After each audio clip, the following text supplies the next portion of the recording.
all right. We did it. We're here. We're up. We're live. First ever Dynasty Fever podcast live stream. And you know what I have to say to that? What do you have to say to that, Brian?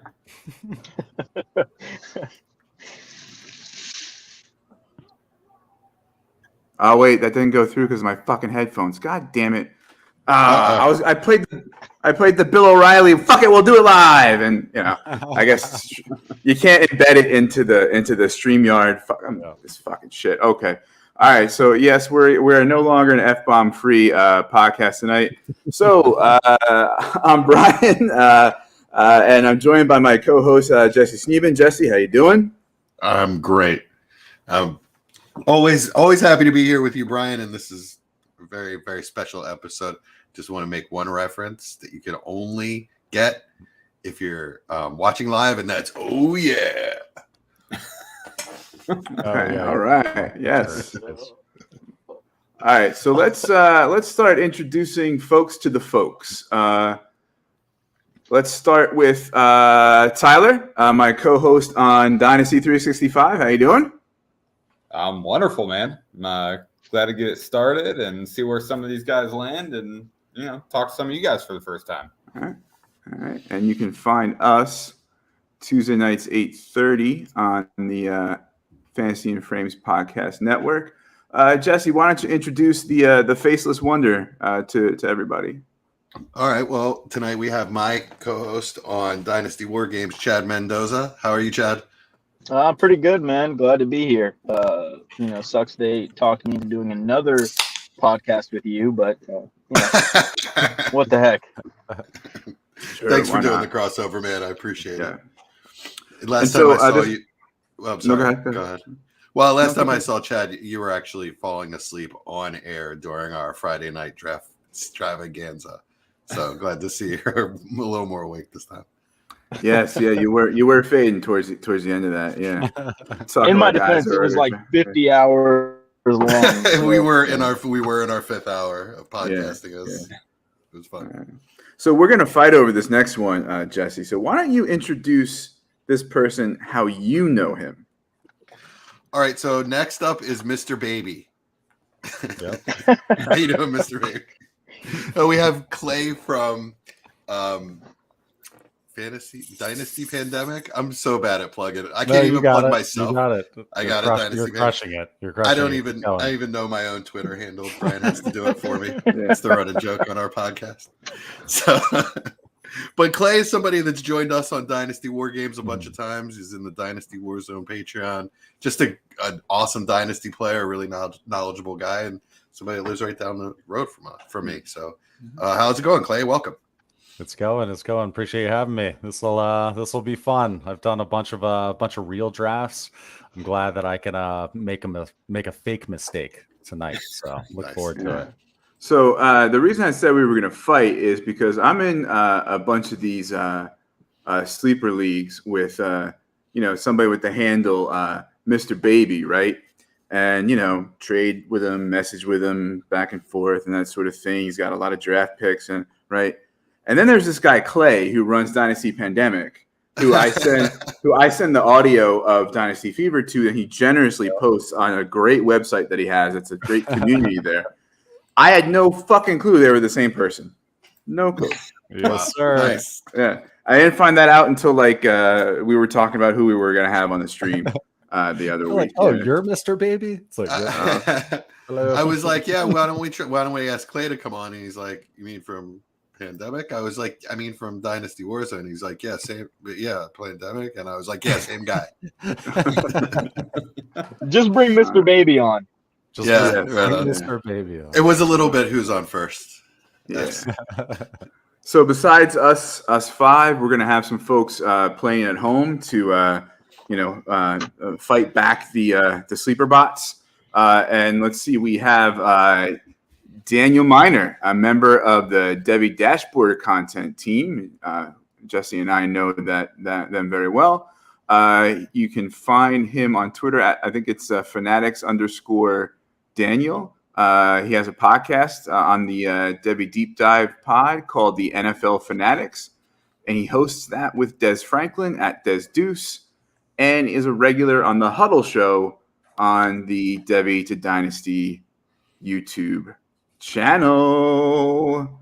All right, and we had our friend EK Baller. He was around, but had to bail.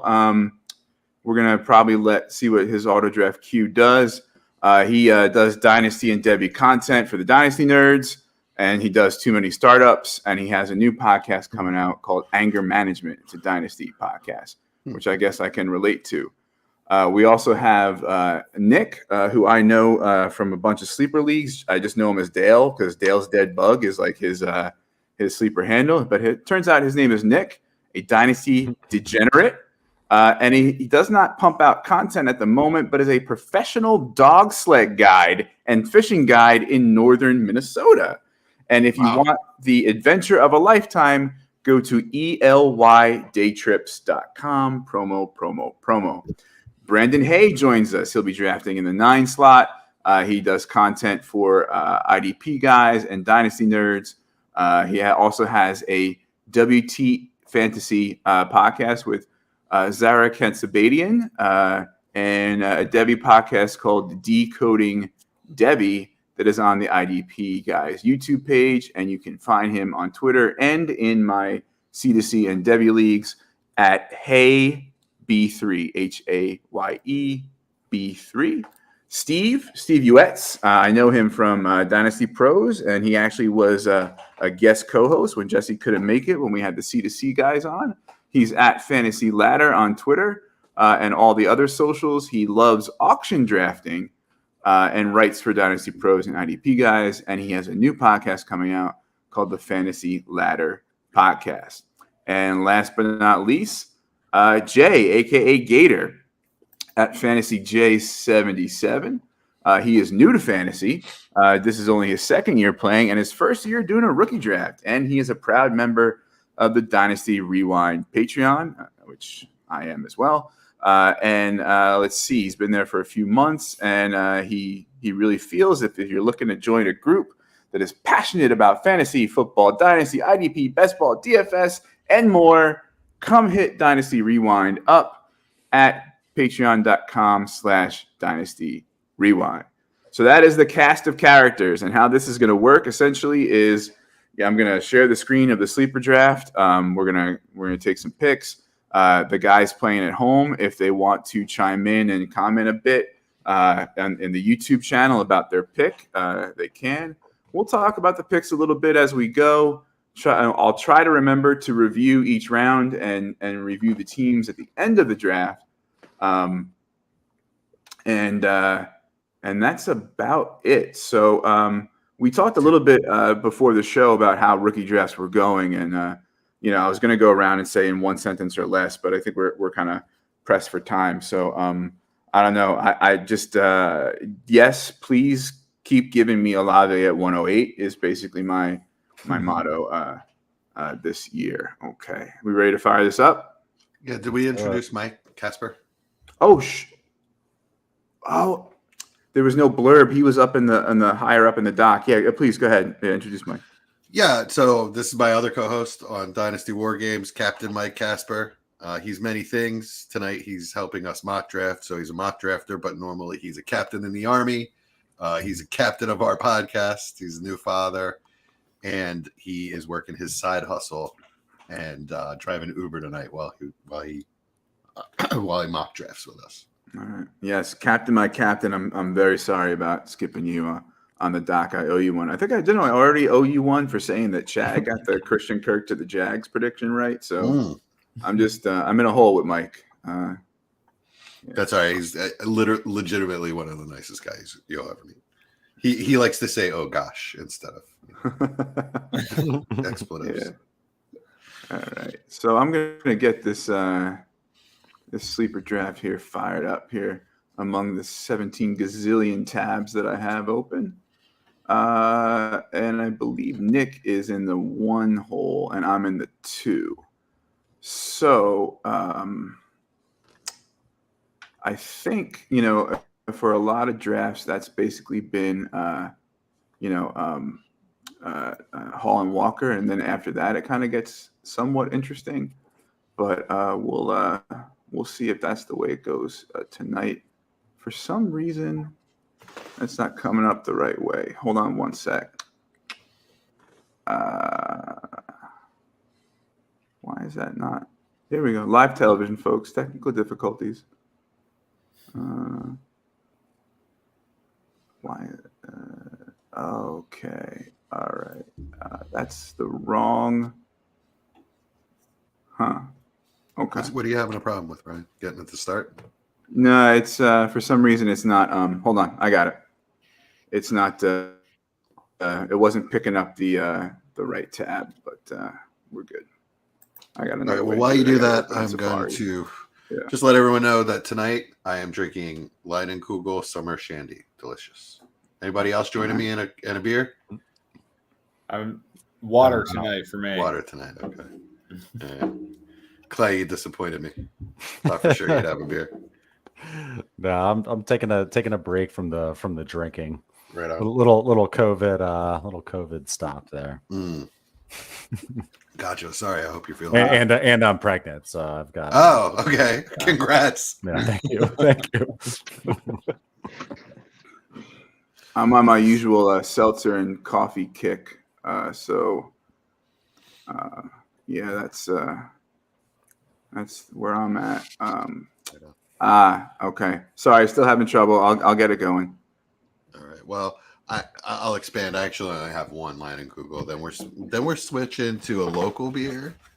The first Guinness brewery open in America is in Catonsville, where I live, Maryland, and that is Guinness Red. El Dorado Amber Ale by Guinness. Give that a shot. Nice. I like that. I like that Guinness factory. It's a lot of fun. It is a lot of fun. Yeah. So like you can hang out. They have a huge courtyard. You can hang out, play cornhole, drink. Obviously drink beer.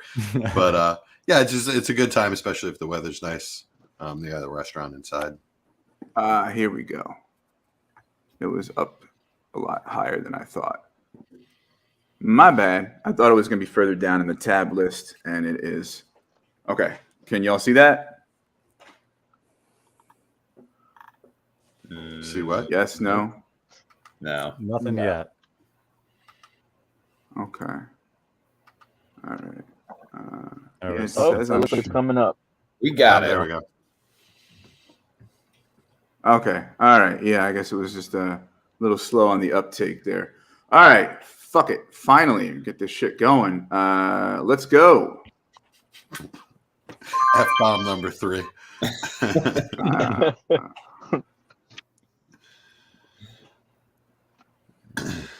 All right, Dale's dead bug.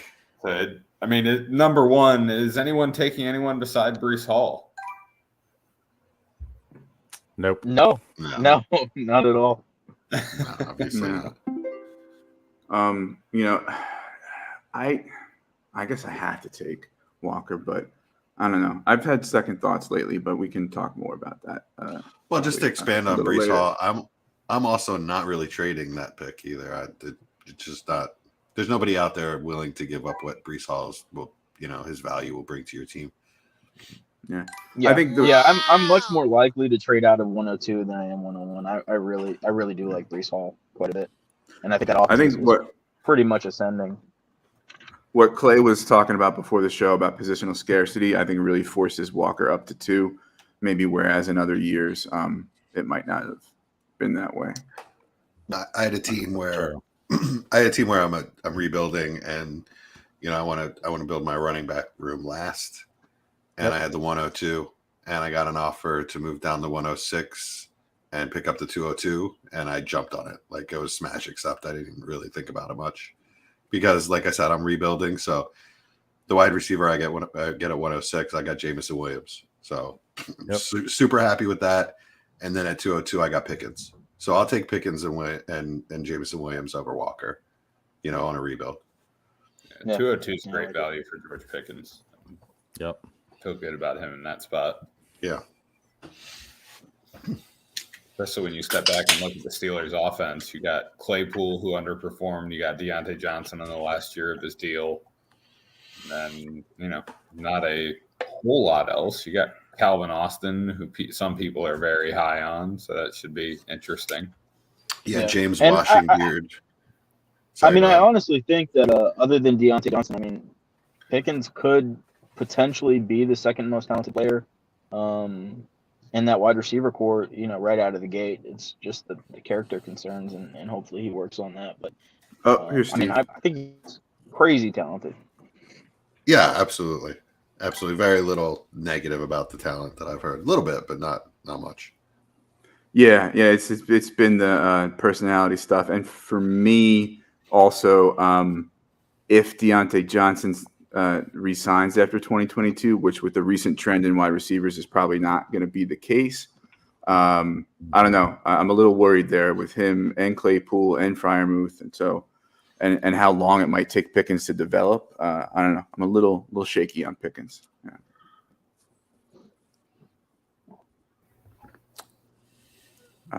Yeah, I think there's reasons to question his situation, but I guess to put it in context, at the 202, I think that's kind of built in. Oh, yeah. All right, so.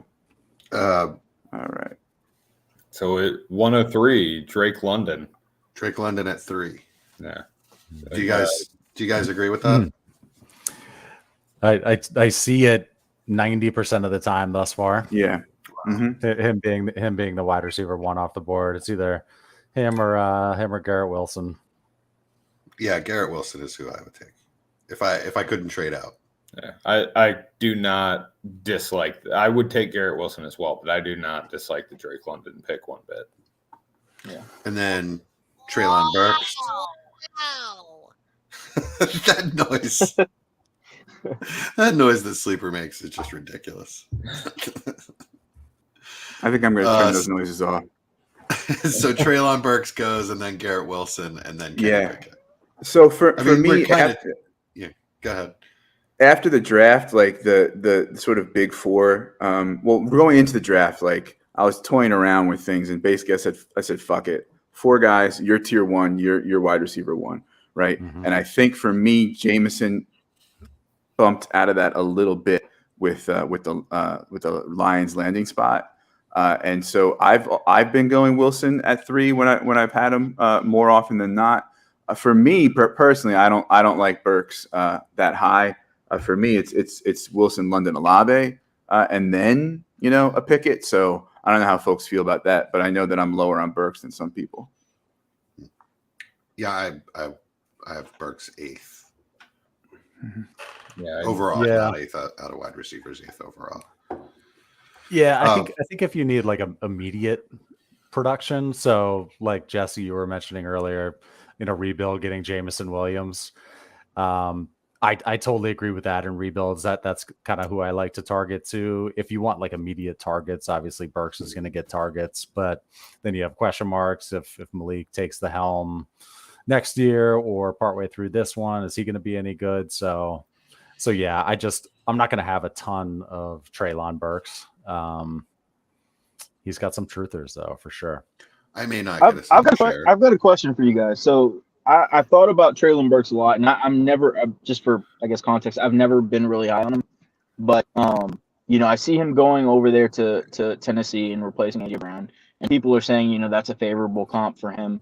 But AJ Brown was disappointing in that offense compared to his talent, right? So are we really expecting for him to come in and have that high ceiling that people expected from AJ Brown at his best case scenario? I just don't see it. I don't see him out producing what AJ Brown was in that offense. Yeah, what would LaVisca do if you put him in that offense? It's kind of what I'm expecting out of Burks. Yeah, I just expect him to, I saw a scenario where he wouldn't even get on the field much year 1 if there was another receiver in front of him because he's got so much to refine. So I don't know. Yeah, he scares the crap out of me. So in this draft, since I'm up, I'll talk about my pick here. It's going to be Jameson Williams because, I'm running to the computer or running to my phone to make this pick. He is, to me, probably, outside of the injury, the safest bet to be an elite talent in this draft. So outside of maybe Brees Hall. So if I don't have the 101, I'm not taking Jameson Williams 102 just because, like Clay said, positional scarcity. I'm taking a running back. I've been faced with this decision at 3, and luckily it was again a rebuild, so I had picks later, so I took Garrett Wilson just knowing Jameson Williams would fall to me, and he did. But it's really tough for me to decide between Garrett Wilson and Jameson Williams for my number 1 wide receiver, and I'm going Jameson Williams basically anywhere from 4 on. If Garrett Wilson is gone, just like I said, I think he's the safest bet to be an actual elite talent in this draft. Okay, and let's see. Tyler, you're up. I am up, and I was really hoping that Jameson Williams would fall to me because I feel the same way about him, Jesse. I don't know if I'm quite as high as that, but he is number 3 on my board, pretty solidly. And I'm going to go ahead with Brian's motto of rookie drafts and say, please just give me Chris Olave at 108. I will be happy with that. Absolutely next for me. Yeah, I see him. I guess sleeper like that one. Huh? I see him as more of a wide receiver 2, but definitely has the ceiling of a wide receiver 1. Yes. Yeah. Tell me about Olave though, like why I should like him more. Because in all the drafts I've done, I have 0 Olave, just because I don't know. He just doesn't seem to me like he profiles like an elite wide receiver 1. I see him being like a solid wide receiver 2, but I just don't see like crazy upside. Mm-hmm. I see his upside as like Reggie Wayne. I see him scoring a lot of touchdowns and he's good, but tell me why. Well, why you love him. He is the smoothest and the quickest and the sharpest route runner in the class. He's got excellent hands and he's got legitimate deep speed. Knows how to stack a play, knows how to run up on a cornerback's toes and then stack him and track the ball over his head. So he can actually run go routes and win and catch those balls. So that's another element to his game that, like, just because you're fast doesn't always mean you can play that role, and just is going to get open and is going to get separation on third down when you really need it. The issue with me is he's going to have to be a move wide receiver. I just don't see him easily getting off a press. So, he without a strong X wide receiver on the other side or someone to draw attention like Michael Thomas, I think he's not, like you said, he's not the alpha. He's not going to be able to just line up as the boundary receiver and beat that jam. He's got to be the move guy. I disagree with that slightly. I think he has the skill set to be an X. Just with the route running, I think he's quick enough. He's gonna have to, kind of get better at getting off the line of scrimmage. But I mean, I don't see anything in his game that's a real negative. People, kind of say that a lot of his or a good share of his production was schemed, but I mean, you could say that times 10 about Traylon Burks, and look at production wise, look at the receivers he's played with. I mean, that's a pretty good excuse to not be, I guess, an elite production player when you're surrounded by what he was surrounded with his entire college career. I just don't think he has the physicality to play outside. Just is not part of his game. Yeah, I mean, I think there's a lot of outside wide receivers that just haven't had that. But I see what you're saying. Yeah, it's yeah. I mean, I'm not saying he can't do it. For 5 to 10 plays, it's not going to be his primary role. Yeah, that's probably true. Yeah. And that's a big knock on him. Is he's just not tough enough. Doesn't get anything extra. I mean, he's a smaller guy, I guess. But I mean, I do love him, and Reggie Wayne was wide receiver 1 in fantasy for a long time, and it's my comp 10. All right, Mr. Baby. All right, so I am up. I am going to reach a little bit compared to sleepers ADP anyway. And I'm going to take Jahan Dotson. Don't call me a homer because I'm a Commanders fan. I'm gonna chase the draft capital here. You know, they took him at 16 for a reason. He was behind Freiermuth and KJ Hamler at Penn State, but then broke out. He's got great speed. His target share in his last season, I think, was like 33% or something like that. Strong target share, lots of touchdowns. He's got upside. He scares me being on the Commanders because I'm not a Carson Wentz fan. But they needed receiver help, and he should walk into a lot of targets, and he's got a long leash because of his draft capital. So yeah, once Hamler and Freiermuth were out of there, he definitely showed something for sure. So I will go Jahan Dotson with my pick. Let me make it official here in the app. All right. No. There we are.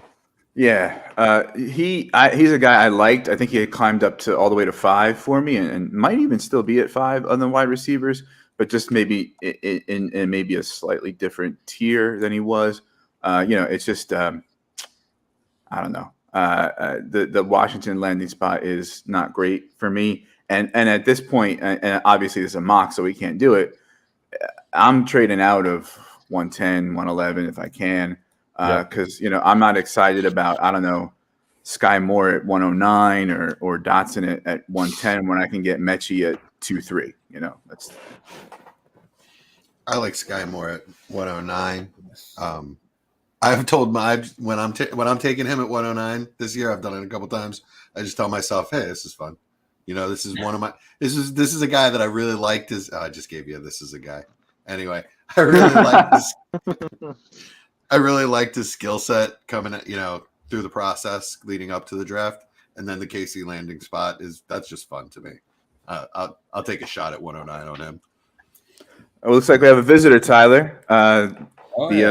Brand ambassador, the Commander fan Jorge from Fantasy and Frames is watching. Yeah, he definitely. What's up, Jorge? Go Commanders! Yes. All right, Chad, you're up. All right. Yeah. Glad to hear some Commanders positivity. Yeah, I guess at 111. Yeah, like Brian was saying, this is kind of a spot that I would ideally like to trade back a little bit, but that's a pretty tough thing to get done this year. So if I am staying put and making a pick, I'm just kind of going for the upside of the positional scarcity and where he was selected in the draft. Maybe they see him as a major part of their offense, and that's going to be James Cook. Wow. Okay. So, is this where my fade James Cook deal has to come in? Yeah. I guess, right? I want to hear it because his ADP is creeping up like crazy. I mean, it's the Bills bump, but let's hear it. Bills bump, one-dimensional. He'll be gadgety and never didn't really have much production. It's all traits that people are going on. I know Jesse says he falls over when the wind blows, but his size is actually not that bad like compared to like some other backs, like he's close in size to like CMC. So like he's at zero contact balance. Well, yeah, okay, and that's part of it, right? Yeah. So again, it's just like I like nothing about the player, and he's like still like my RB12 even with the Bills bump. So yeah. I mean, his break tackle rating in Madden is going to be a 10. So I think with running back, I mean, for me with running back, volume matters, right? Like you just have to say, okay, with this draft capital, are they going to give this guy? Are they going to give him an opportunity to have the production? And if that's the case, I'm willing to take a shot on him. Yeah, I can see that. Because that's 90% of the battle. I mean, it doesn't matter how good you are if you never see the field and only one back on the field at a time. There's only 32 jobs. So, and I don't know, with that draft capital and them having Singletary there and having Zach Moss there, who they did use pretty good capital on the board, they're pretty much giving up on Zach Moss and saying, we're running in with James Cook and Singletary, and let's see what happens. So I don't know. I mean, at this point in the draft, everybody has made question marks in my opinion. True, very true. So we have, let's see, Christian Watson with Mike, and Nick took Pickens at 201. So let's see. I'm up now at 202, and I'm looking at the players like just in the all overall ADP, and I just happen to pretty much disagree with a lot of it, except for the one guy that stands out to me as consistently underrated through this entire process, and that is John Mechie, and I have no problem taking him at 202. I prefer to take him at like maybe 04, but I don't see much really that's going to convince me to not take him. I mean, Rashad White, no. David Bell, no. I'm not a Dameon Pierce fan, although some people are. So give me my John Mechie. All right. Yeah. I just think that throughout the process, he's the injury, sure, but for me, the number 2 guy on Alabama is a little safer than a project like Watson, a possible character case like Pickens, or I'm just going to go with a safe floor there with Mechie. Yeah, I love it. I feel like I'm taking Mechie too high. I think I've taken him 202. I don't know if I took him there, but I took him 204, and I love him, but I wonder if I'm missing something. Really, I look at the rest of the board, and I'm not considering any of these running backs. Any of these guys that were the 4th, 5th running back candidate, I don't want them here. I want either Mechie or McBride or Alec Pierce, I guess. Wow. Maybe Mechie's going to get a good QB in 23 too. We'll see. Yeah, maybe. It's right. Whoa! We don't stand for mill slander on this podcast. No. Oh, I was just going to gloss right over that. You have entered the danger zone. No. Nah. The fact that he still has a job says a lot about this QB class this year. Yeah.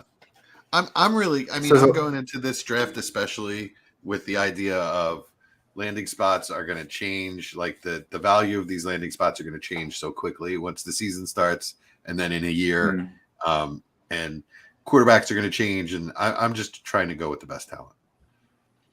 That is really, really what I'm trying to do this year, in particular, because I just gotten burned too many times on landing spots. Yeah.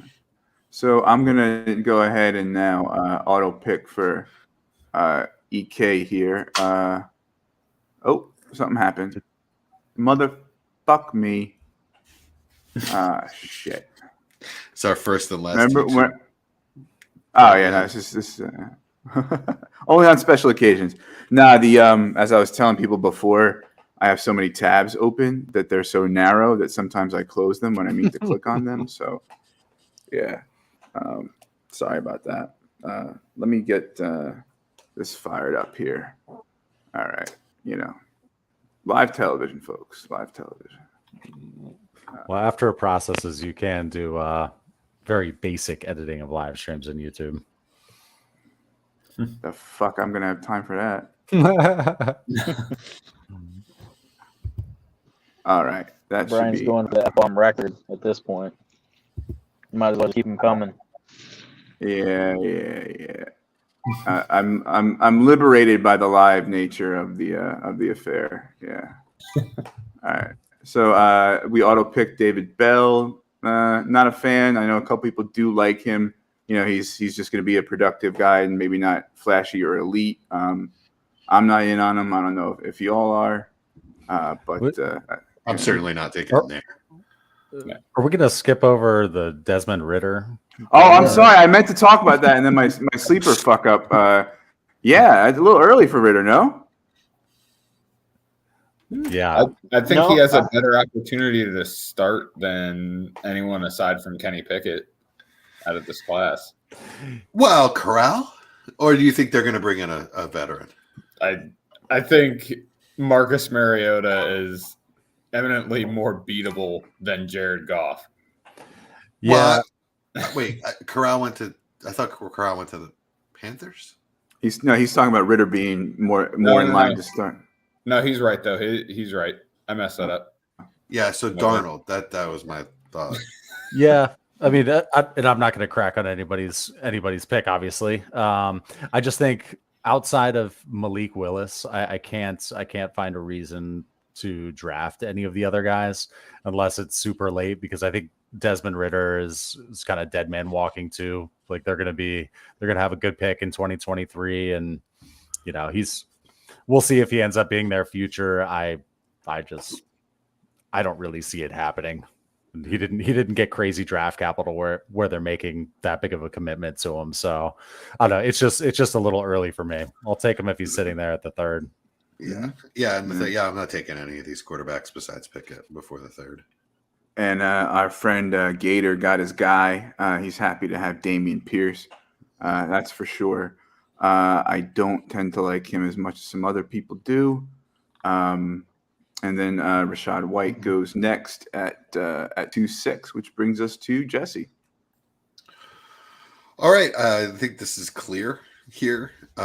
There's really going into this draft, I think everybody thought it was sort of a one tight end draft. Brian's boy Jelani Woods got some like amazing landing spot and draft capital. And I ended up liking Dulcich and Ruckert. But really, this is a prime spot to take your tight end of the future. I mean, if you're depending on your 207 to make an impact on your dynasty team this year, you're doing it wrong. So, take the guy with the best upside. Cardinals are a great landing spot. Zach Ertz is really limping on his last leg. So, I think there's a clear path to this guy being a starter in an elite offense as early as this year if something happens with Ertz. I mean, if you're looking at the scarcity and the tight end premium, I'm surprised I haven't seen him go as low as 2.7 really. Worth noting that in the chat here that both Daniel and Gate are very happy with the value they got on Pierce and Rachaad White. So it just shows you that the sort of wide range of opinions about running backs is going to make anything after the first round pretty fluid. Yeah, I would take McBride as high as 202. Even in a 1.5 tight end premium where you only have to start one tight end, you're taking him that high? I would, yeah, because of the positional scarcity. And I believe in the player. There's not positional scarcity though for really. Tight end. I mean, like there's positional scarcity for like everybody outside of like 4 tight ends or something. Yeah. Okay. I guess what I mean is it's hard to get a tight end in this draft. So I guess maybe I'm valuing him a little more than I would. But I also liked Freiermuth and Brevin Jordan a lot more than most people last year. Maybe it's just that I feel like when you're in the second round, the hit rate goes down. So far, that why not take a tight end?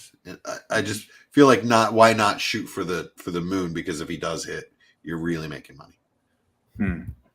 I guess that's what it comes down to for me.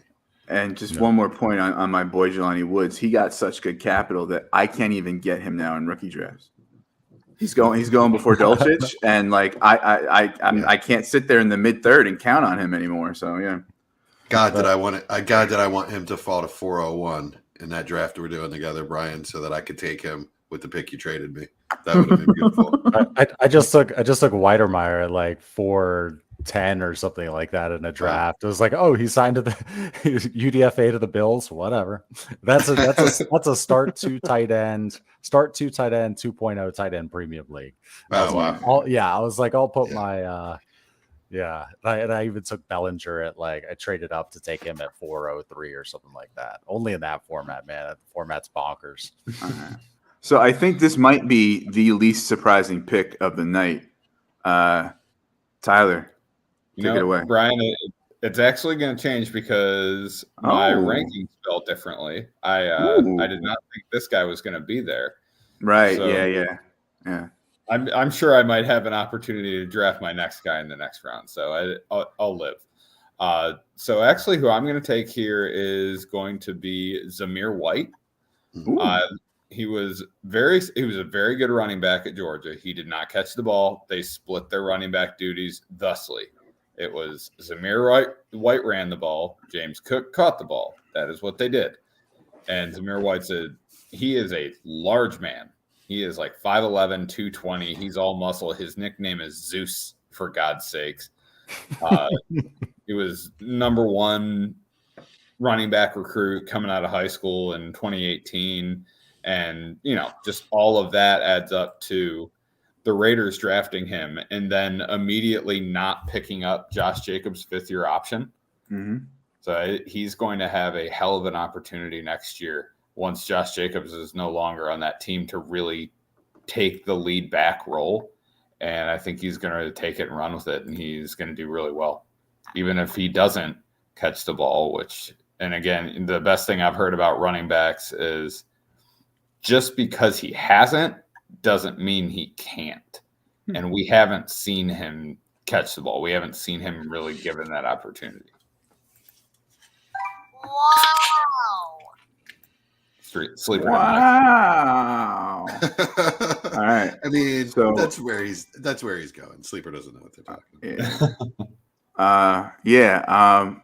Actually, Wandale Wandale Robinson. I haven't seen him go that high recently, but again, everything's kind of fluid this year after a certain point, which brings us to our buddy, Mr. Baby.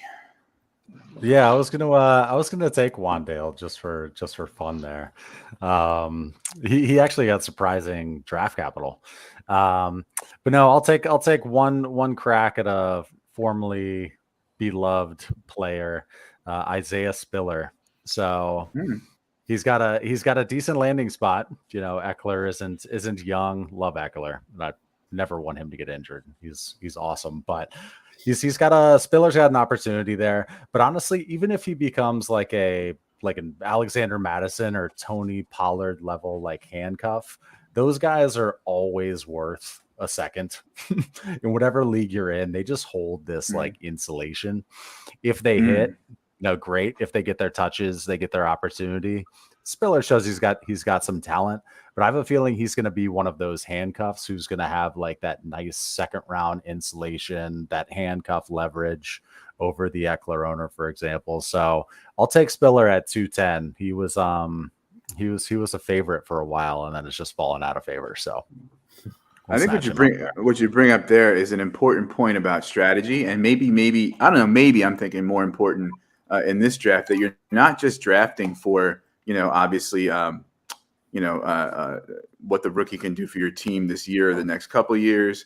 You're not just drafting, like, say, take Walker at 102 and flip him. Like, you're drafting and saying, okay, who might retain value longer, and regardless of maybe my roster need or 1 or 2 year window of production because there's somebody in front of them. And I think that's an important point that I don't really often employ in rookie drafts, and I'm glad you brought that up.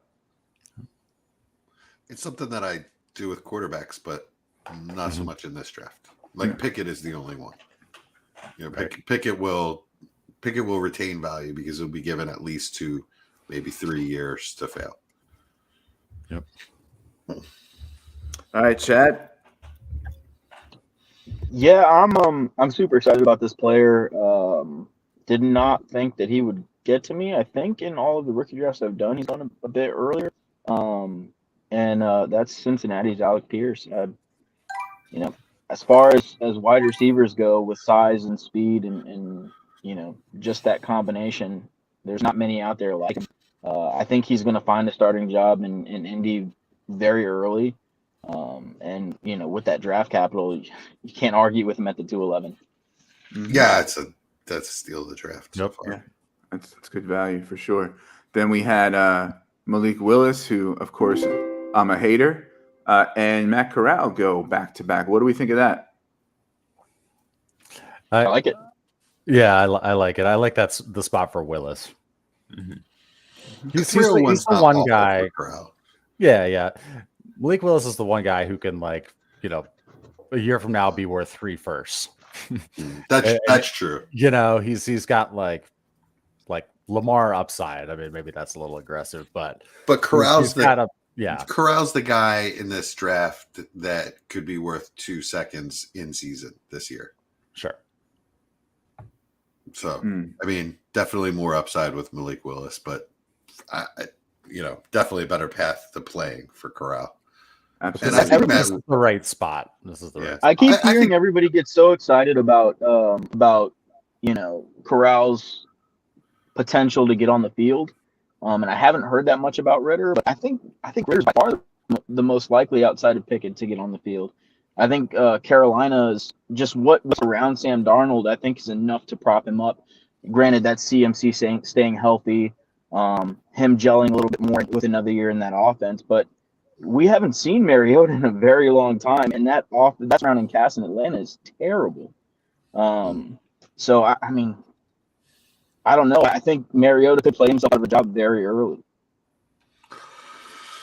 Could be. I guess I have a little more faith in Mariota just because I haven't seen him fail as recently as I've seen Darnold fail. I guess maybe that's what's its recency bias in my mind, probably. Yeah, and for me, I just think I'm down on Ritter anyway as an NFL quarterback, so that kind of also is why I'm on Corral there.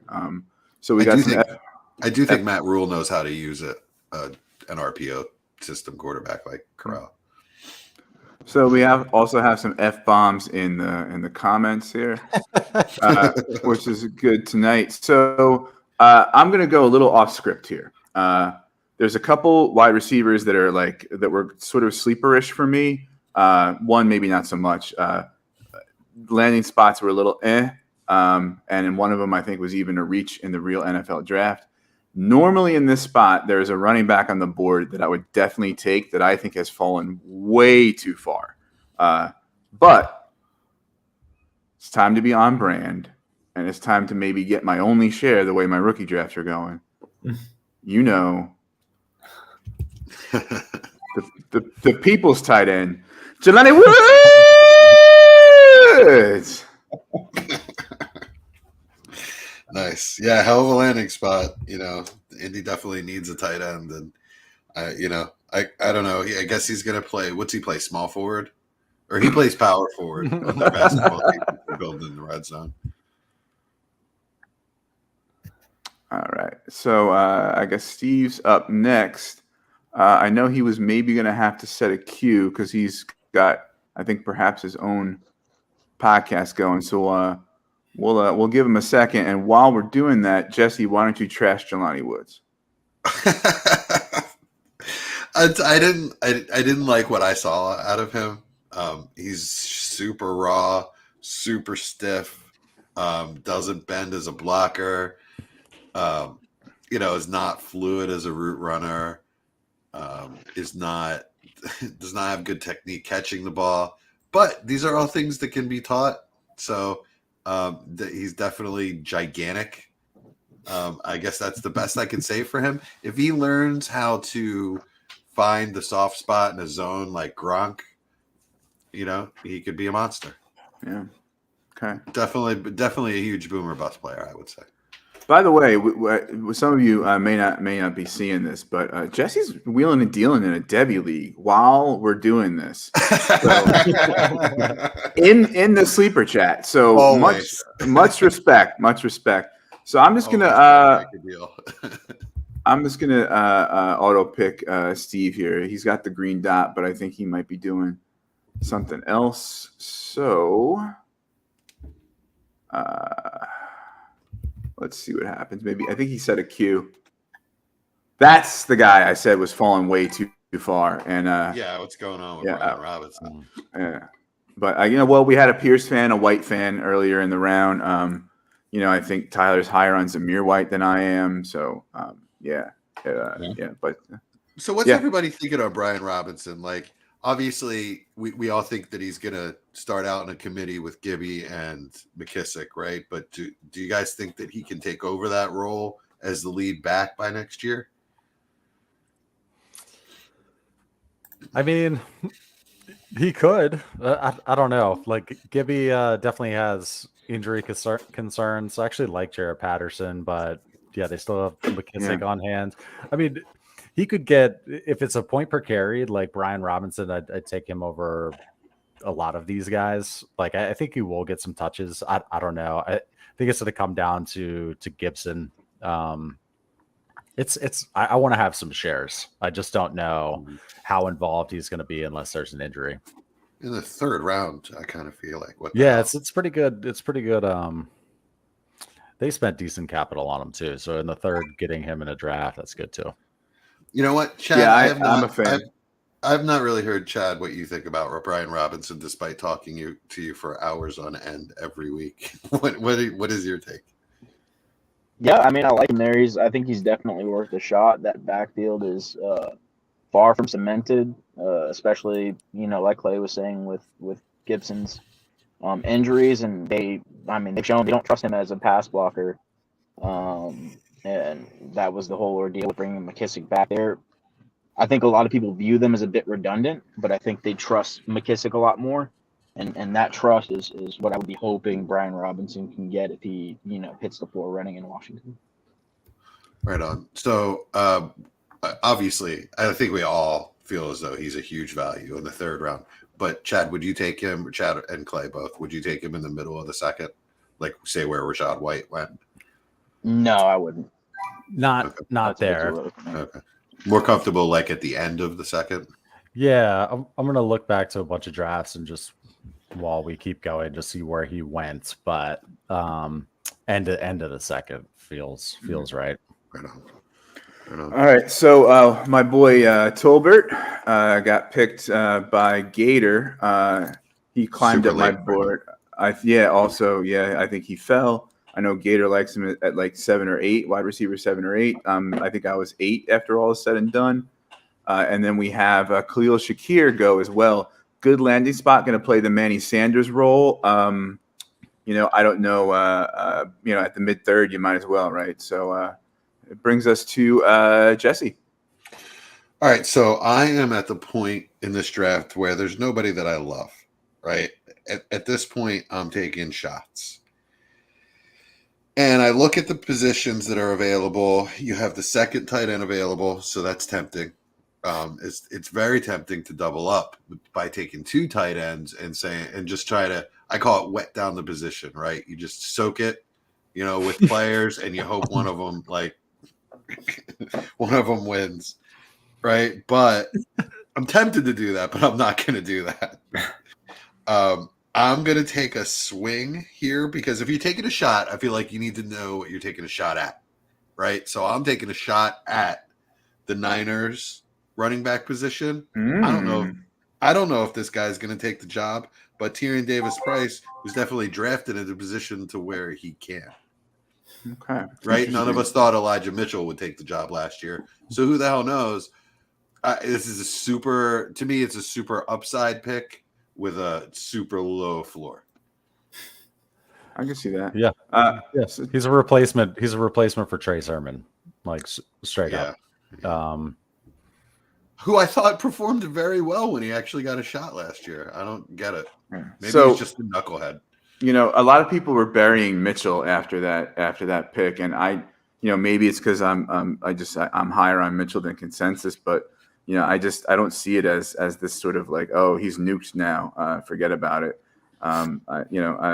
Remains to be seen. I think he was one of the biggest reaches in the draft, and I'm not too concerned about Mitchell just yet. I'll believe it when I see it. Right on. I know Mitchell's value has tanked. So I offered Mitchell, Sermon, 201, 210, 303 for 102. And he was turned down very quickly. Then I'm holding. I know our Tyler is probably very upset about a prior pick in this round. How do you feel? I'm very disappointed. But you know what? I'm going to talk about him anyway because he got auto-drafted. So this is BS. And erroneous. I would have taken Tyler Algier here. I almost took him over Zamir White in the second round. He was my number 3 running back going into the draft. I just think he's a good running back. He's a good player. He runs tough. He's a big dude. I think he's almost 230 pounds. I think he's a juiced up James Conner. That's a better receiver than James Conner. I think he's going to be a useful running back. And he did not get the draft capital that I would have liked to see, which that was a little disappointing. I wanted to see 4th round. He went at the very beginning of the 5th round to the Falcons, but he has he probably has an easier road to a workhorse role than anyone in this class. And that it was a hell of a landing spot. Kenneth Walker. Yeah. Brees Hall still has Michael Carter. Kenneth Walker still has Rashad Penny. And Tyler Algier has Mike Davis, Cordero Patterson. Davis got cut. Okay, good. It was a waste of time. I think they have Daria Agumbawale. I just like saying Agumbawale, but I think that's where he is landed last. But I agree with you. I really like Tyler Algier. I think he's sort of the utilitarian type of back that can do a little of everything. Doesn't have a lot of acceleration or top end speed, but I think backs like Kareem Hunt have shown that you don't need that to be successful in the NFL. I love his vision. I love his bounce. I love his contact balance, and he is a load, and he's not afraid of contact. Really like Tyler Algier. He's probably my 4th running back coming into the draft. I love Spiller still. I think he's a heck of a back. All right. So who I am going to pick is, you're looking at positions available, and to echo what you said, Jesse, I don't love anyone that's available. I would just be taking shots. So what I'm going to do is take a shot on the most valuable position because Sam Howell has just as good a shot to start as any of these guys because Carson Wentz is not a very good quarterback. I don't know if you guys knew that or not. The gutless wonder. He's going to get in there and with an offense not run by Frank Reich and throw a 1-to-1 touchdown to interception ratio and be fumbling and just looking like a mess. So I'm just going to take his backup and a guy that will probably see the field quite a bit this year, especially if he plays really poorly or gets injured like he tends to do. All right, good pick. And let's see. And Jesse did not do a Carson Wentz soliloquy, so we avoided going down that rabbit hole. Well, he is the Tin Man. Do you want me to sing if I only had a heart? All right, so there goes Dulcich, who I, by the way, have ranked above Woods, but we're having fun. Which brings us to Mr. Baby. Yeah, so this is a point in drafts where I'll be perfectly honest with you. I don't know a hell of a lot about a lot of them, but I just hammer running backs in this area, just smashing all the running backs and see which hits. I've got a lot of Haskins already, and Ingram's got the better landing spot, you'd think, but worse draft capital. In Arizona, I'll take Haskins because he's kind of like a Derrick Henry. He's built the same way. He's definitely not as good as Derrick Henry, but you've got Henry who's getting older, is banged up, and then Dontrell Hilliard. I don't know. Haskins may touch the ball, and honestly, like these guys, if they can turn into a flip for a 2nd round pick at any point, or if I need them desperately for a spot start, just give me all of these running backs. So I'm just smashing running back in this round in every draft. Yeah, I'm definitely higher on Haskins than most folks, and I definitely can see. Oh, I was gonna say goodbye to Tyler before he had to leave, but Tyler sorry. had a job. Sorry, I didn't have a chance to say goodbye to Tyler. It was very nice to meet you, Tyler. Hopefully you're listening back. Really nice to meet you and a lot of fun. Thank you for joining us. All right, and I think if I'm not wrong, isn't there's an out in Henry's contract after this year, or he's a free agent after this year or something? So I think you never know what's going to happen there. And so, Chad, you're up. Yeah. So here, I guess I'm just going to mimic everybody else and say there's not really a lot of guys that you are itching to pick here. But I'm just going to go with the guy that maybe the NFL team loves, and I'm just gonna go with a guy that got draft capital and Tyquan Thornton. You know, the fast Mhm. 4.28 guy who is a fairly good blocker, which is gonna help him stay on the field. So hopefully, we can see him get a bit more separation in the NFL, which is typically doesn't happen from college to the NFL. But the Patriots believe in him, so I'm gonna take a shot at him here in late in the third. Why not? Yeah, he's a guy that was sort of a sleeper for me. I was higher on him than a lot of people. I was kind of really, I had in my notes on him, if he gets day 2 draft capital, watch out. But I didn't like the landing spot too much. But definitely, I mean, at this point in the draft, he's a great guy to take a shot on. Absolutely. Yeah, I was gonna pick him, but Sleeper is apparently not letting me pick anybody. Oh, because it says Mr. Baby hasn't made the pick yet on mine. Oh, Is that right? exit. I made the pick, right? Yeah, exit and go back in. Yeah, it's just Sleeper's full of bugs these days. Yeah. Gotcha. Okay, Tyquan Thornton's in. There we go. And my captain, I don't know if he has a queue going. When we got Calvin Austin, all right, it went to the Steelers. Some special teams ability there as well. I know Keith from Fantasy and Frames loves Calvin Austin.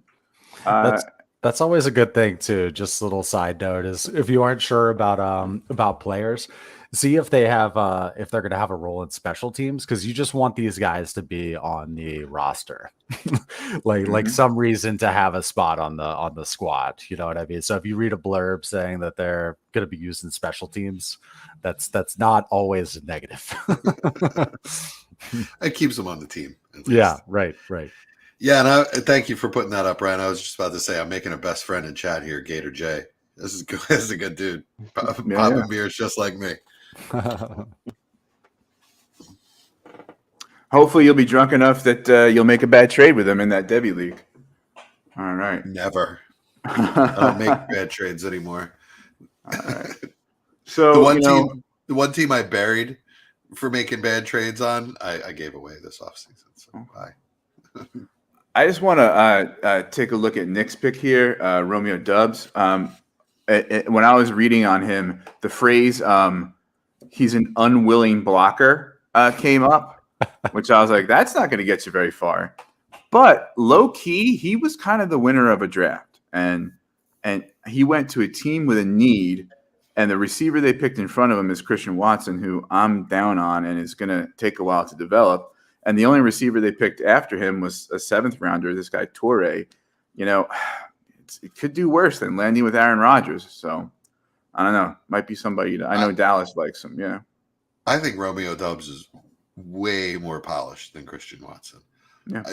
He doesn't have near like the athleticism most people don't of Christian Watson, but you don't have to worry about Romeo Dubs being able to use what he has. It's just whether or not what Romeo Dubs have, is that enough for the NFL? So I mean the landing spot is tremendous, amazing, probably best place he could have landed. I really like it. I love him as a late 3rd round pick for sure. Mm-hmm. So to go at the top of the 4th, it's a good pick. Mm-hmm.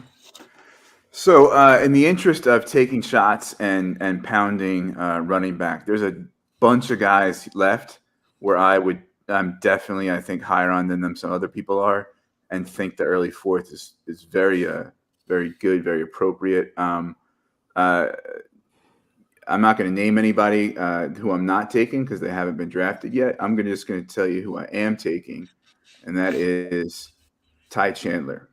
I think he's steady. I think he's sort of jack of all trades, master of none. He can catch. He can run. Madison's probably still the dude as far as like the handcuff, but I think he's got a path to production sooner than some people think. I like him better than some other people do. Ruckert goes to Steve. Interesting landing spot for Ruckert. Some people liked it a lot. They spent $29 million on 2 other tight ends, but I don't know. I think Jesse, you like Ruckert. Anybody else like Ruckert? Yeah, let's talk to Chad. Chad's the Ruckert guy. Mm-hmm. Yeah, Ruckert was my tight end too. I absolutely love him. I was really, I'm a Giants fan, so I was really hoping that they were going to grab him. even as high as the beginning of the third or trading up into the end of the second. I think he does everything well. He does everything good enough. And he's a great blocker. He's going to stay on the field, and that just that above average athleticism that he carries and pretty much everything that he does just screams potential elite tight end to me. Like I said, I think he has everything. There's not one part of his game. I think most of the tight ends outside of the number one there, they all have significant faults. I just don't see it with him. I've heard more than one NFL expert analyst, one of them being Daniel Jeremiah, basically refer to Ruckert as the best bet to be the next George Kittle. So just because you weren't used in college as an elite receiving option doesn't mean you don't have the talent, right? Especially when you go to Ohio State and you have all this competition for targets. And, it was a 4 or 5 star recruit coming out, has all the tools, absolutely could be this guy that just jumps out and jumps on the NFL, just like George Kittle. So to take him in the 4th round, I think it's extremely appropriate. You could just be to add, getting the steal of the draft. Jesse. Well, I'm just saying you could be. Yeah, just to add to that a bit. Yeah, when you're picking a tight end, right? Even in tight end premium, you're shooting for the elite, right? Like, because nothing else matters. So I'm taking the guy who I think has a shot to be an elite tight end, and that to me, that's Jeremy Ruckert in this class. Everybody else, they may be good pass catching options that see the field on priority pass catching downs, but this is a guy who can do that well. Although he wasn't given a lot of opportunity to do it, he can do it well, and he's athletic enough to do everything else. And he's a blocker, so he's a guy that can stay on the field permanently. Right. Yeah, I was about to say, and he's got the size and the blocking ability as well to keep him on the field. I mean, just because you signed Chad Uzuma doesn't, that doesn't scare me. Or Conklin. Great. Yeah. Those guys are middling talents. So since Ruckert, we've had Keontae Ingram, Cade Otton, Jerome Ford, a guy I probably like better than some other people do. No relation. So we are back to Jesse here at 4-7. Yeah, I think there's one player here that I like a bit above the rest. Velus Jones, I like the draft capital. Don't know anything about the player. One of the few players coming into this that I haven't even seen play football.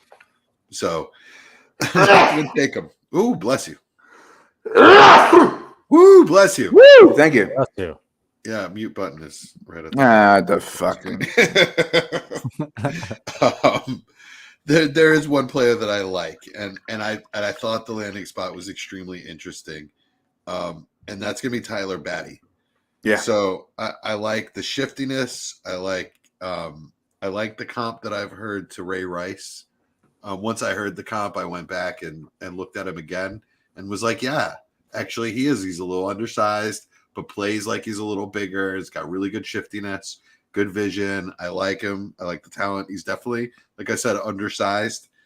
But to go to a place like the Ravens with what it looks like they're gearing up to do, run 12 personnel all season long,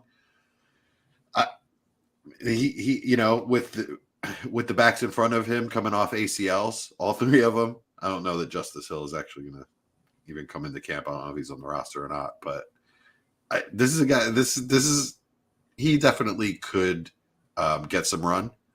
And with a late round running back, that's all you're asking is, hey, can I get a shot and hopefully prove that he can do something? So yeah, I'm taking another swing at running back. I like what Clay said. When you get late, man, take running backs. They hit a bunch of them hit last year. Mitchell, Ramondre Stevenson to varying degrees, but Khalil Herbert. These were all 3rd round or later running backs that have value now. Yeah, and I was a big Ramondre guy, but I think we need to have a support group now that Kevin Harris and Pierre Strong got drafted. So. Don't scare me. Every team has 4 or 5 backs. Ramondre Stevenson looked like a running back 1 last year. There were Thank times you. that I thought you. he looked like better than Damian Harris. You're making me feel very good about that. The tape on Ramondre Stevenson from last season is very, very good. So All right. Kevin Harris, the tape on Kevin Harris in college was underwhelming at best. All right. So Danny Gray, a speedster, goes to Tyler. Brandon took Jake Ferguson, a tight end that who knows? I think Dalton Schultz's contract is up. He's on the franchise tag, right? So you never know there. I know that Dallas liked Ferguson pretty highly, and we're now back to the man with the double life as Clay with Dynasty Pandemic and Mr. Baby on Sleeper. And Mr. Baby, and on Dynasty Trades in 5. I didn't plug our YouTube channel. No, I'm messing around. So I will take. I want to hear what Chad has to say about this guy because I don't know a ton about him. I've grabbed him a couple places because of his size and tight end premium. Grab him higher and I guess I grab him around here and 2 tight end premiums. But Bellinger. Tell me about Bellinger, Chad. Does he have a shot to be anything? He's got good size. Yeah, so I was sleeping on Bellinger quite a bit pre-draft. It wasn't until he was selected by the Giants, I was like, all right, let me go back and look at this guy, and let me look at a few guys that I really respect their opinion, in the scouting world. And apparently, he looks like a pretty developed player. He maybe needs to develop a bit more as a run blocker. But another guy that can do everything pretty well. Maybe not on the level that Jeremy Ruckert can, but that's why Ruckert was gone before him. But I think he's kind of more that same breed, size, athleticism, very, very strong hands, can really, put up a fight on linebackers and safeties as far as going up and getting a ball. So, I like him, and he's definitely going to have an opportunity in that Giants offense with really nobody behind him. So, yeah, I like it. Good stuff. All right. Let's see here. So then, Chad, it's up to you for your pick. Oh, man. Yeah, so I'm just going to pick a running back in a backfield that's a bit chaotic right now. You guys went off about Stevenson a little bit. But, does anybody really know what Belichick's going to do with these running backs? Never. None of us do. He's going to do something crazy. The middle of the season, there's going to be some, random drawing out of a hat to see who's running the ball in first and second downs, and then somebody else is going to take third downs. Yeah, I don't know what they're doing there, so I'm just going to go and grab the guy they took earliest, Pierre Strong. Mm-hmm. All right, definitely has been a divisive player in this draft process, but who knows? When you're in the 4th round, let's see. Take a New England running back is always okay. Sure, Mm-hmm. Yeah. Again, taking a swing, so you know what you're taking a swing at. There is kind of the same logic I used on Tyrion Davis Price. Right. So Kyron Williams went at 412. There's a lot of weapons there, but the potential to be a pass catching back in a high octane offense isn't bad for 412. And Snoop Connor, who snuck in to Jacksonville there in the draft, kind of jumped a lot of people in the rankings, taken at 5-1. We are at the 5th round.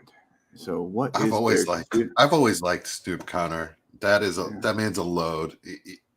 He's gonna invite contact and he's gonna punish people, and he's the type of guy that if you take him in the 5th round of a dynasty draft behind ATN, behind an ACL and an Achilles that's ahead of him on the depth chart. Who's to say that he doesn't get some early success and you don't get a second or a third for him?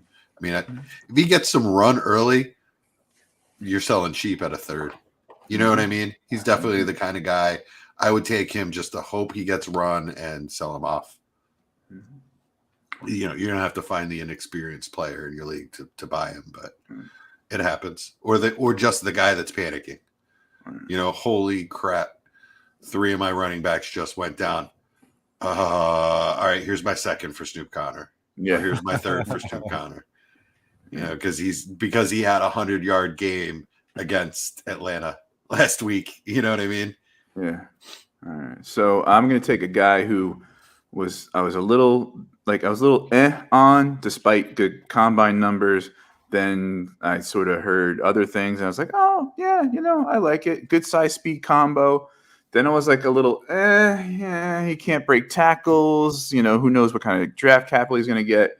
But in the end, I still love you from my alma mater, Rutgers, on the banks of the old Raritan, Isaiah Pacheco. All right. And Steve is up. I don't know if he's we'll give him a second here. Okay. All right. Chad had to hop off too. So we're losing him, but let's burn through this round here. So yeah, we're in our second hour in the 5th round. Why not, This is right? any time to lose, guys, I would think. Yeah. All right, there's the aforementioned Velus Jones, speed, special teams, but he's 25. And we're going to auto draft for EK there. The aforementioned Kevin Harris. And Gator has stayed with us the whole time. Who is Gator going to take here in the final round? Unless he's off making Debbie deals too. All right, so Kevin Harris just went. Again, I was a huge fan of Kevin Harris. At least Velus Jones got draft capital. Isaiah Pacheco happens to be a player that I had never even heard of before the draft. So can anybody tell me anything about him? Have you guys seen him or heard of him? About 5'11", 216 with sub 4.4 speed. Okay. Good wiggle and can catch, but can't break tackles really well, and bad school that he went to, and really bad draft capital. So who knows, right? Gotcha. All right, so Kolar goes. Mm-hmm. I actually, in a weird way, sort of like the landing spot, just because I think Baltimore knows their talent and they know their tight ends for sure. Mm-hmm. So it kind of is a little confirmation bias that I think he's a good player that they just drafted. It as far as fantasy goes, it's a deep pick because you're just hoping that Mandrews gets hurt or Boyle traded or yeah. But I guess Boyle's more of a blocker, but yeah, Kolar's more of an all around kind of guy, and I guess I'm up. Why and not? I could take Kolar's backup with Isaiah Likely. Yeah. That's gonna be an interesting guy to look at, though. Maybe they move him around a bit. He's a little more athletic. Who knows? Yeah, that's the last report that I saw is that they're looking to use him more as a receiver. Actually, they're another team that they're just trying to build a basketball team out there, just blockers for Lamar and the rest of their running backs. Yep. Even though Likely's not a blocker and he's actually not good at blocking and he's never going to line up in line, it's still a huge body that if you put him outside at the X, he's still 6'4", 240. Much bigger than most wide receivers and going to just destroy corners, Yep. in the blocking game if he wants to. So anyway, I have a weird pick here that Is there not a weird pick in the 5th round? I've kind of fallen in like with this player. Oh, okay. I always thought he had talent. Never really understood him and never really knew if he wanted to play football or not, but that's Jerrion Ely. Okay. He didn't get drafted, but he did sign on with KC. So it's a combination of a player that I think has talent in a good landing spot that who the hell knows in the 5th round. And that's about the best I can do at this point because there are a lot of players that I just don't really even like the talent at this point. Okay. Well, trade alert. Daniel made a trade in a Devi league. Howell and 2 5th round Devi /rookie picks for Malik Willis. I don't know if he sent Howell or sent Willis, but okay. All right. I mean, well, 5th round Devy picks are, you can get some good talent there, but I'd pay that to upgrade to Malik. Wouldn't you, Clay? I mean, I don't even play Devy but from what I've heard, 5th round Devy picks sound like they're you can get. Yeah, help me out with this, guys. 5th You're round taking Devy incoming. picks. Are we talking about like you're taking incoming freshmen at that point. Yeah. So what does that equate to? Is like, but it is Devy / rookie though, right? down. So he did said Devy / rookie, so it's a combined draft, right? So it's that sometimes that pushes certain guys down. I got it. Yeah. Oh, it is. Oh, I'm sorry, I didn't even realize that. So Devy / rookie. Yeah. Yeah, in Devy leagues, there actually are a good 2 rounds of draftable players this year as rookies. There are a lot of guys that just weren't on the Devy watch, on the Devy. Well, I just lost the word. Malik side, big time, it sounds like. Radar. We're on the Devy radar, but are definitely going to get drafted. Yeah, so to confirm, he did send Howell and got Willis. So looks like we approve, even though I'm pretty skeptical on Willis. Mr. Baby, your last pick of the night. Yeah, so I've been doing this in every 5th round, and I am taking Weidermeyer. Why not? He was picked up by Buffalo. We'll see what happens. I will sell on the news. He was a popular name in the past, and I don't know. Maybe you guys know what happened. Why did he go undrafted? I think he ran a flat 5 in the 40, right? His tape fell off a cliff from 2020 to 21. Yeah, it's insane. It's almost like you're not even looking at the same player. There is definitely something else behind the scenes with him. Either he lost his motivation, or there's an injury that no one knows about, or personal issues. I don't know, but there was some drastic change. He looked significantly slower on tape. He became a worse blocker, a worse route runner. Like, just everything regressed year over year, and it's the weirdest thing.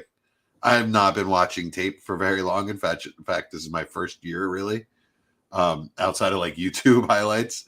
Yeah. But so to say, like, I've never seen anything like it. I've heard other people say, like, experienced Greg Cosell type people. In fact, I think I heard Greg Cosell say he's never seen anything like it.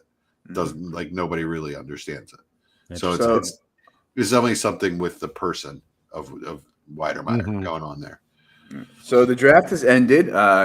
Justin Ross and Bo Melton were your last 2 picks for those of you scoring at home. Justin Ross, if you're okay with the medicals, you could have something there. He did sign with a team, right? KC. That's right. Oh, okay. Did I not take? I just missed that. I would have definitely taken him. Yeah, he's worth the risk. I forgot he's signed with KC. Yeah. Okay. I mean, if he comes back at some point healthy to the athlete that he used to be, then it's a steal. So, I mean, that's all you're really trying to do in the 5th. I just want him to live. I just want him to stay off the football field. Yeah, that's crazy, man. Yeah, he is crazy. Yeah, you're right. He could be paralyzed for life. I mean, like, all easily. of them can, but he very easily could. Right. Yeah.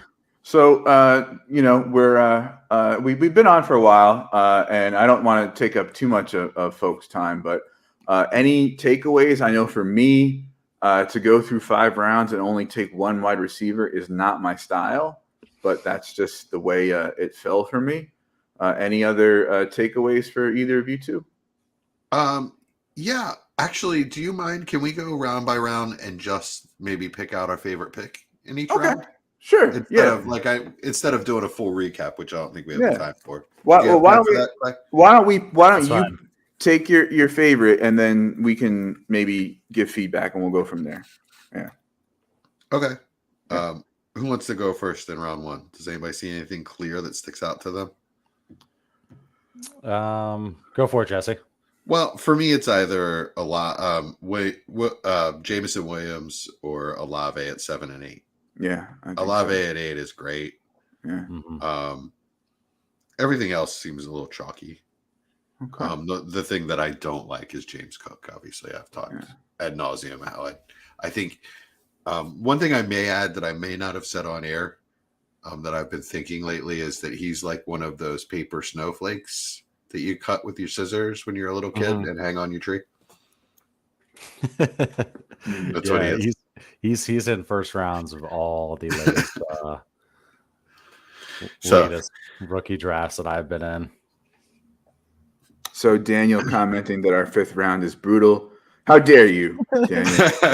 how dare you doubt the potential of Isaiah Pacheco, Jalen Whiter, Jerrion Ely, who may just play baseball. Yeah. All right. And then after round 1, things always in this year's drafts get interesting. So, what do we think about round 2? Clay, you take it away. Round 2, Alec Pierce, 211. Yeah, that's the best value there. I may still have taken Spiller, but yeah, that's really good value for Pierce. What do you guys think? Yeah, that's the pick of the draft right there. I think runner up that round would be McBride at 7. So. Yeah, I thought McBride fell too far. Pickens is a good pick in the second round. One thing I'll say about the second round is I'm not taking any running backs or quarterbacks. Okay. I think that's where I'm at. I've enough wide receivers and a tight end. I've grabbed B-Rob a few times in the second round, like mid-second, but which brings me to round 3, and I think him falling to 3-3 for me was too far. But if we're going on the fact that, like, say Jesse's take, where you're not really pounding running back in the second round, then I don't know. Tolbert probably would be a good value there at 3-5. Yeah. Yeah, I like Tolbert at the end of the second round. I'm Robinson, Pierce, and Zamir White, I would say, are in play for me at the end of the second round. I just haven't been forced to do that because Tolbert's been there. So, I've had it. Well, 210, I got super lucky with Mechie falling and just pounced all over that. But then the other late second I had was 212, and Tolbert was there. Brian Robinson and Clay's dog were available. That's not my dog. Brian's dog were available. I forgot Brian had dogs. But I didn't choose to take any of those. I like I said, no, Brian Robinson and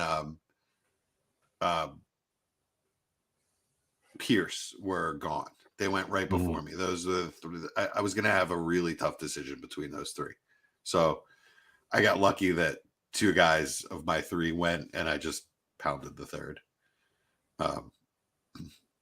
Yeah, that's kind of my only thoughts about the second.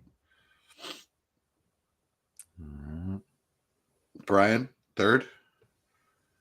You're muted still. Are you a lip reader? Yeah. So I was in third round. I was talking about B-Rob and Tolbert as sort of the value there. Oh yeah, I'm sorry. We already did that. That's right. Anything of note in the fourth, or it's just like we're just taking shots, so who knows? Or well, actually, there's one thing that we didn't even talk about when it happened was Cade Otton. Okay. I guess could be the heir apparent to Gronk, but also how long is Brady going to be there, and does he end up just being an average tight end on a bad offense when they don't have a quarterback? Right. Yeah. And in the lowly fifth, as Daniel was slandering the fifth round, I think if you think that Ross will remain healthy, at him at 5'11" is good. I'm probably a little more interested in Okonkwo than some other people are. But other than that, that's kind of really all I'm seeing there in the 5th round. Anything else? Look at that name. How do you say his first name? Chigozium. Yep. Mm-hmm. Chigozium. Good job. Mm-hmm. So if I'm a Charlie Kolar owner, I guess I'm hiring, man, this is an old reference. I'm hiring Jeff Galooly to take a lead pipe to Mandrew's knee, and take him out for good, and then maybe my Kolar hits. But I mean, other than that, anybody know who Jeff Galooly was? Oh yeah, I remember that. Yeah. No. Hired by Tanya Harding to take out. Oh yeah, okay. Who was the? I forget who it was Nancy that got Kerrigan. hit. Nancy Kerrigan. That's what it was. Yeah. Jeff Galooly.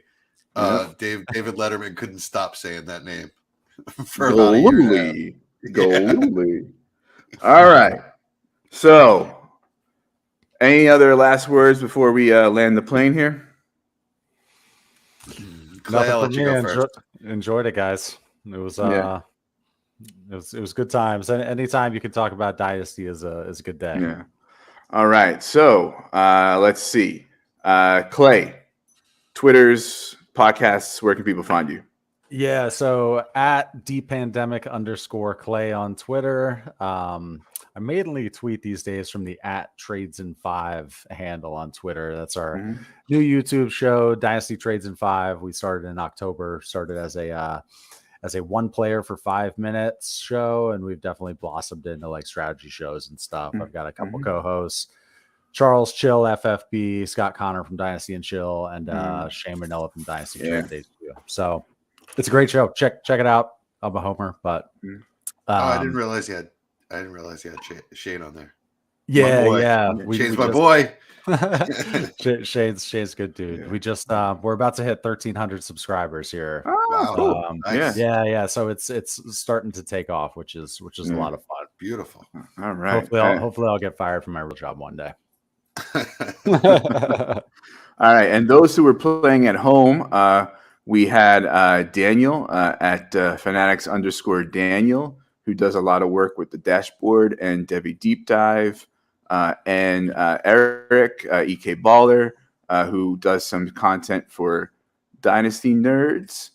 And we had Nick, who does the dog sled and fishing guide in Minnesota at elydaytrips.com. Brandon Hay B3, Haye B3, also does content for IDP guys and Dynasty Nerds. Steve at Fantasy Ladder writes for Dynasty Pros and IDP guys. Gator J is number one fan of the Dynasty Fever Patreon, and that would be Patreon Dynasty Rewind Patreon. Not yet. Dynasty Rewind Patreon at patreon.com/Dynasty Rewind. I don't think Chad and Mike do much on the Twitters, but they are part of your show, Jesse. And what is that? We are Dynasty War Games, and we can be found live on air at 10 p.m. Eastern every Friday night. And then you can listen to us on any podcast feed on the Dynasty Warzone Network every Tuesday, as that's the same feed. We just recycle that into a podcast. So couple thoughts I want to leave you with real quick is just everybody, please, when you're doing your dynasty drafts this year and these next couple days and weeks, watch your values. Okay. Understand what the rookie player is and what he's worth as a veteran, because I've seen a lot of weird trade ups and trade downs. So don't take a low offer just because people are talking down this class. Also beware of the depth of the 2023 class. All right. So just be careful about your values. Mm-hmm. Don't get taken. Don't be afraid to just take the player that's on the board. Mm-hmm. All right. Sage advice. You can find me at ffjunkie_ on Twitter. Jesse forgot the Twitter handle for him and his show, DWZ. I don't even know what it is.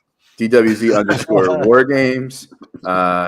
And I'm also featured with Tyler Heil, who just had to drop off at FF Tyler Heil on the Dynasty 365 podcast and Fantasy and Frames Network, Tuesday nights, 8:30 stream. Subscribe, rate, and review if you're listening to this in audio. If you're listening to this in audio, I don't know. We may have posted it audio, and we may get pulled for the F-bombs, but, it is what it is. So I think You should have said it is what it effing is. it is what it fucking is. They may just mark us as explicit. And we got to, Yeah. I mean, okay, so you're going to make Dynasty Fever have a smaller audience. Okay, that's fine. That's not why we do it. We do it to hang out with people like Clay. Enjoy it, guys. Yep. All right, folks. That's a wrap. Thanks for joining the stream. If you're listening on audio, thanks for listening. Had a great time. Be careful in your rookie mocks and don't draft drunk. Oh, and my new best friend, Gator J. Yes. Have a good night, Gator J. Thanks, man.